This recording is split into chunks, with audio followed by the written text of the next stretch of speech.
Welcome back. I'm Croftykins, and here we try to bring you some of the news from the world's hotspots that you may not see on your standard news networks. Today we have just two stories. China sends jets and warships to warn off US guided missile destroyer in the South China Sea, and North Korea successfully tests an ICBM, claiming they can now hit mainland America. So let's get into it. The USS Stenham guided missile destroyer sailed close to Triton Island in the South China Sea in a Freedom of Navigation operation, or FONOP. The Defense Department said it was a tactical decision designed to challenge the competing claims of the three nations who dispute sovereignty of the area. Part of the Paracel Islands, the area is claimed by China, Vietnam and Taiwan. China, however, has been the most active in stating their claim and have built several facilities on various island chains, some of which are believed to have airfields for military use.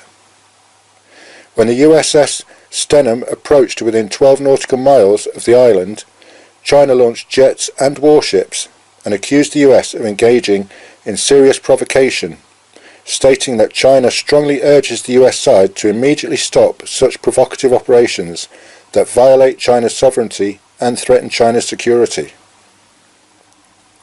The US, of course, has a right to be in those waters according to international law. This, along with China's anger at the recent arms deal between America and Taiwan, mean that US and China relations are tense and uncooperative at the moment.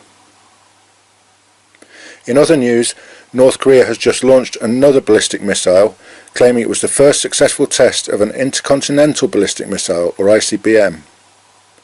The missile flew nearly 600 miles and reached an altitude of over 1,700 miles, landing in Japan's exclusive economic zone, an area often busy with lots of shipping traffic.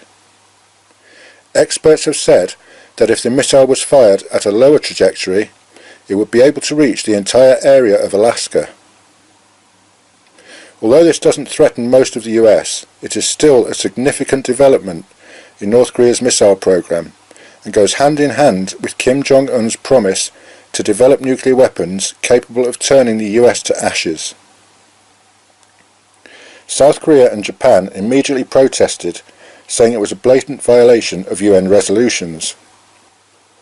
President Donald Trump responded on Twitter by saying, "North Korea has just launched another missile.